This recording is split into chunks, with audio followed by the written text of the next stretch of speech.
अपने मन के सवालों के जवाब पूछने के लिए अंदर चला जाता है। उस बूढ़ी औरत के ऊपर एक एलिफेंट गिर जाता है। तभी उनमें से एक बोलता है कि एलिफेंट को गोली मार से देखकर पीटर एकदम भौचक्का हो जाता है, क्योंकि वो उससे बहुत ही बड़ा होता है। उस छत से दूसरी छत पे जाता है, लेकिन तभी उसका पैर फिसल जाता है। और मूवी के शुरुआत में हमें बोइटिस नामक सिटी को दिखाया जाता है और उस शहर में सारे लोग खुश होते हैं। फिर एक दिन वहाँ पे बहुत ही बड़ा युद्ध होता है, जिसके बाद बोइटिस के लोग किसी के ऊपर भरोसा नहीं करते हैं। फिर युद्ध के बाद ही बोइटिस सिटी के ऊपर बहुत ही अजीब किस्म के बादल घिर आते हैं, जो ना कभी फटते, ना कभी गरजते, ना कभी बरसते। और उस शहर के लोगों ने इन बादलों के साथ अब जीना सीख लिया है। उसी शहर में हमें पीटर नाम के बच्चे को दिखाया जाता है, जो कि एक अनाथ है और उसे बूढ़ा फौजी पाल रहा होता है। और वो बूढ़ा फौजी पीटर को अपने घर में ही फौजी बनने की ट्रेनिंग के बारे में बता रहा होता है। फिर वो पीटर को एक सिक्का देकर बोलता है कि जाओ बाजार से मछली और ब्रेड लेकर आओ। और अब पीटर मार्केट में पहुंच जाता है मच्छी और ब्रेड लाने के लिए। तभी पीटर से एक साइकिल वाला आदमी टकरा जाता है और अब पीटर के हाथ से वो सिक्का गिर जाता है। अब पीटर उस सिक्के के पीछे भागना शुरू कर देता है और जब पीटर अपने सिक्के को उठाता है तब वो देखता है कि उसके सामने बोर्ड पर लिखा होता है कि अपने मन के गहरे और मुश्किल सवाल तुम पूछ सकते हो केवल एक सिक्के में। और अब पीटर मच्छी और ब्रेड को ड्रॉप करके अपने मन के सवालों के जवाब पूछने के लिए अंदर चला जाता है।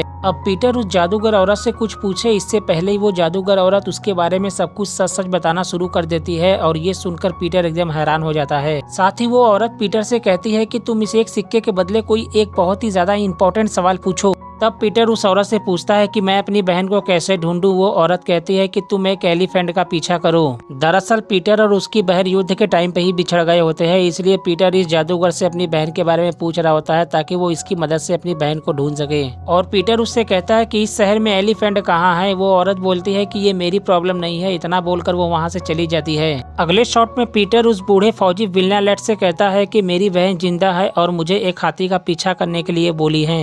और अब विल्नालेट पीटर के ऊपर भड़कना शुरू कर देता है। बोलता है कि एक ज्योतिषी की वजह से मुझे आज खाना नहीं मिलेगा। साथ ही कहता है कि ये लो डिशमिट की किताब ऊपर कबर्ड में रख के तुम अब मार्चिंग करना शुरू कर दोगे कि तुमने मुझे आज खाना नहीं दिया।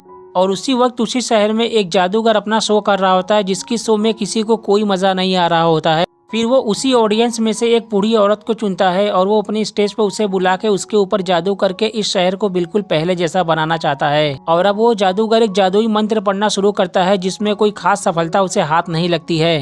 और उसके गलत मंत्र उच्चारण की वजह से उस बूढ़ी औरत के ऊपर एक एलिफेंट गिर जाता है, जिसके बाद वहाँ पे अफरा तफरी मच जाती है। दूसरी ओर अगली सुबह पीटर उसी जगह पर वापस जाता है जहाँ पे उस ज्योतिषी का टेंट होता है, पर वो अब वहाँ पे नहीं होता है। तब पीटर लोगों में पूछना शुरू कर देता है। तभी उसे पता चलता है कि शहर में एक एलिफेंट आया है। साथ ही उसे पता लगता है कि उस एलिफेंट और मैजिशियन को कैद कर दिया गया है। और अब पीटर के खुशी का कोई ठिकाना नहीं होता है। पीटर वहाँ से भागे भागे अपने घर पे आता है। तभी वो एक ऑफिसर से टकराता है और इस ऑफिसर का नाम लियो होता है और उसके हाथ में जो अखबार होती है पीटर देखता है कि उसमें वही खबर छपी होती है। साथ ही पीटर बताता है कि इस एलिफेंट को किसी ने कैद कर लिया है और इसे मैं छुड़ा के रहूंगा, चाहे उसके लिए मुझे कुछ भी करना पड़े। तो ऑफिसर लियो कहते हैं कि मैं इसमें तुम्हारी मदद करूंगा पीटर वहाँ से बूढ़े फौजी के पास जाके कहता है कि शहर में एलिफेंट आ गया है, इसका मतलब जोशी ने जो बोला था वो सही है, यानी कि मेरी बहन जिंदा है। तब बूढ़ा फौजी बोलता है कि ये नामुमकिन है, तुम्हारी बहन पैदा होते ही मर गई थी। तब पीटर उनसे बोलता है कि हो सकता है आपने मुझसे झूठ बोला हो। अगले शॉट में हमें उसी जादूगर को दिखाया जाता है जो कि उस जेल से निकलने की फिराक में होता है, पर उसका जादू वहाँ पर भी काम नहीं आता है। अगले शॉट में हमें ऑफिसर लियो को दिखाया जाता है जो कि वहाँ के क्वीन काउंटेस के पास जाके उस एलिफेंट के बारे में पूछ रहे होते हैं। और वहाँ पे जितने लोग होते हैं वो सारे लोग उसी मुद्दे पर बात कर रहे होते हैं।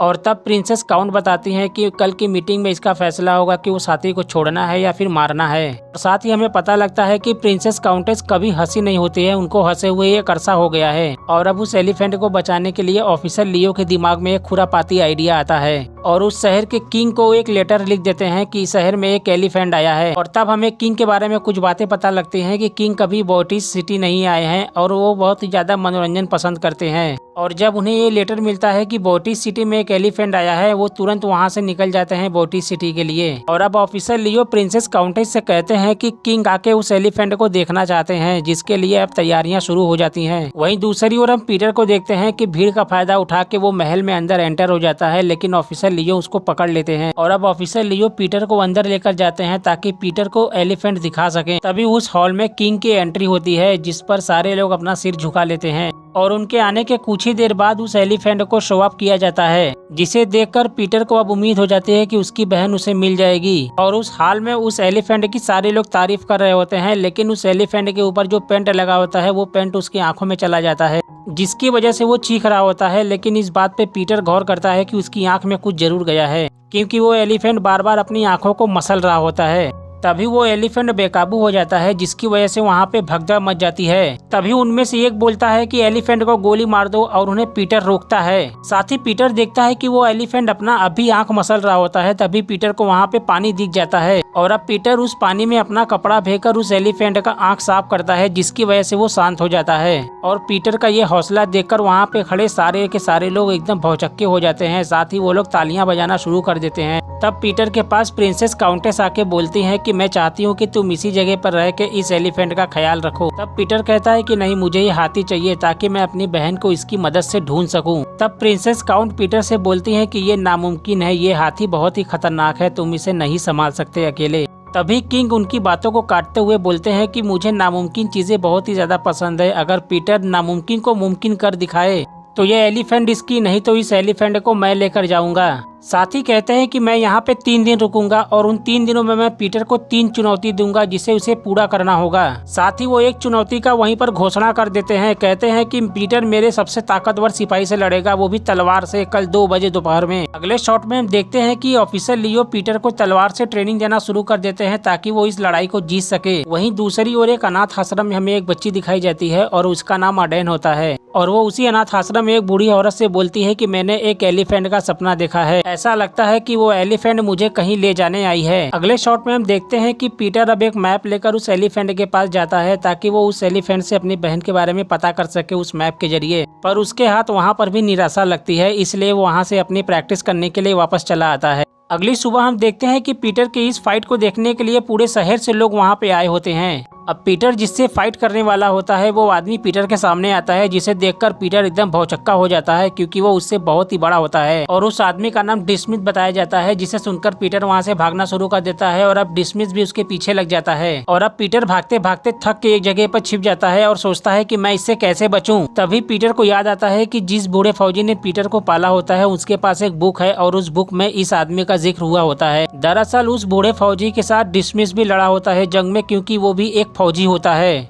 और वो बूढ़ा फौजी ये बात पीटर को बताया होता है कि जंग में मेरे साथ एक डिस्मिथ नाम का बंदा था, जो कि मेरे साथ युद्ध में लड़ा होता है। और अब एक बार फिर से डिस्मिथ पीटर को दौड़ाना शुरू कर देता है, और अब पीटर भागते भागते उसी मच्छी बाजार में पहुंच जाता है, और वो तलवार के बदले एक बहुत ही बड़ी मछली लेकर वहां से निकल जाता है, और साथ ही उसके पीछे डिस्मिस भी लगा होता है। तभी पीटर एक नदी में छलांग लगा देता है, और अब वो नदी क्रॉस करके उस मछली को बिल्लियों को डाल देता है, जिससे कि उस बूढ़े फौजी का ध्यान भटक सके, और वो उस बुक को लेकर वहां से निकल जाता है। और अब पीटर उस बुक को अपने हाथ में लेकर सार्जेंट डिस्मिथ को बुलाना शुरू कर देता है कि मैं यहाँ हूँ, और ये बात वो बूढ़ा फौजी सुन लेता है। फिर वो अपनी दूरबीन से उस जगह पर देखता है जहाँ पे ये लोग लड़ रहे होते हैं, और अब डिस्मिथ पीटर के ऊपर पूरी ताकत से हमला करता है, लेकिन पीटर उसके सामने उसकी बुक ही बार बार लाता है, जिस पर उसका ध्यान नहीं पड़ता है। और जब उसका ध्यान पड़ता है तो वो इस लड़ाई को रोक देता है, और अब पीटर इस चुनौती को पार कर लेता है। सारे लोग तालियां बजाना शुरू कर देते हैं। तभी किंग उसे दूसरा चुनौती देता है, और वो पीटर से कहता है कि अब तुम हमें फ्लाई करके दिखाओगे, जिस पर सारे लोग एकदम भौचक्के हो जाते हैं। तभी किंग कहता है कि कल हम सुबह चौक पे मिलेंगे, जहाँ पे तुम हमें उड़ के दिखाओगे। और वहीं शहर में पीटर के सारे लोग तारीफ कर रहे होते हैं, और उन्हें यकीन होता है कि पीटर कल भी इस चुनौती को पार कर लेगा।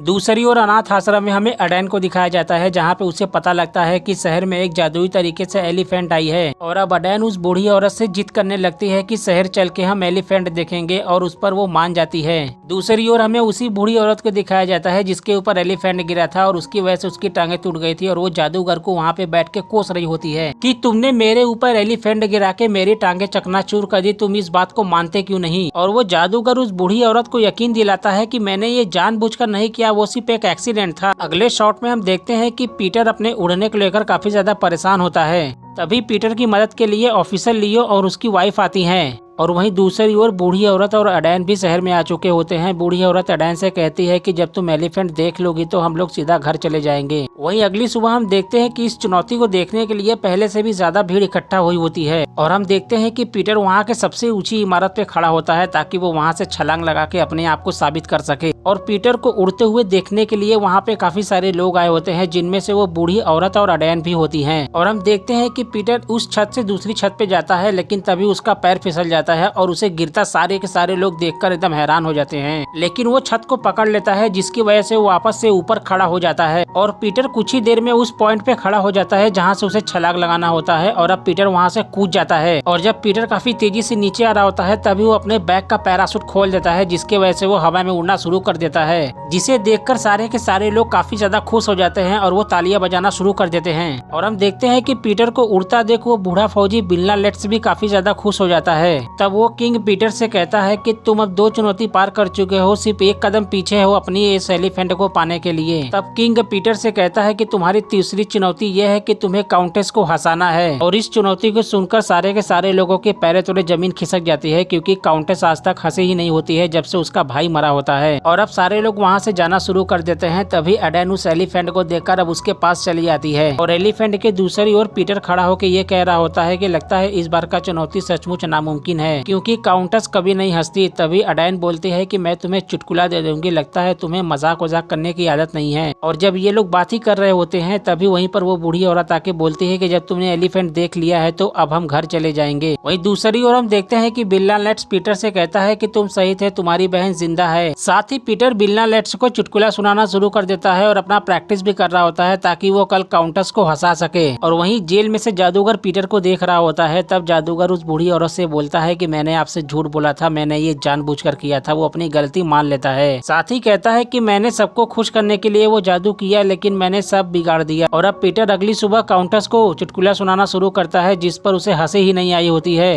लेकिन वो अपनी नकली हंसी से हंस रही होती है। तभी किंग उसे रोककर बोलता है कि इसका कोई फायदा नहीं है और पीटर से कहता है कि तुम अब इस चुनौती को पूरा नहीं कर सके, इसलिए इस एलिफेंट को मैं लेकर जा रहा हूँ। तभी एलिफेंट चीखती है, जिसके प्रेशर की वजह से वहाँ से किंग गिर जाता है और अब काउंटेस हंसना शुरू कर देती है। और अब उस हॉल में सारे के सारे लोग हंसना शुरू कर देते हैं, जिसकी वजह से अब पीटर जीत गया होता है। तभी किंग पीटर से कहता है कि तुमने तीनों चुनौती पार कर ली है, इसलिए अब ये एलिफेंट तुम्हारी हुई। तब पीटर फैसला करता है कि वो अपनी बहन को नहीं ढूंढेगा, बल्कि इस हाथी को उसके परिवार के पास पहुंचाएगा और इसके लिए उसको जरूरत है उस जादूगर की जिसने इसे यहाँ पर लाया था। और अब पीटर उस जादूगर के पास जाके उससे रिक्वेस्ट करता है कि वो फिर से जादू करे ताकि एलिफेंट अपने परिवार के पास वापस चली जाए, जिस पर वो जादूगर मान जाता है और अब वो जादू करने के लिए तैयार हो जाता है। और अब सारे लोग मिलकर उस एलिफेंट और जादूगर को उस चर्च के पास लेकर जाते हैं ताकि जादूगर जादू करके उसे उसके परिवार के पास वापस भेज सके। और काउंटेस देखती है कि वो लोग एलिफेंट को कहीं ले जा रहे होते हैं, इसीलिए काउंटेस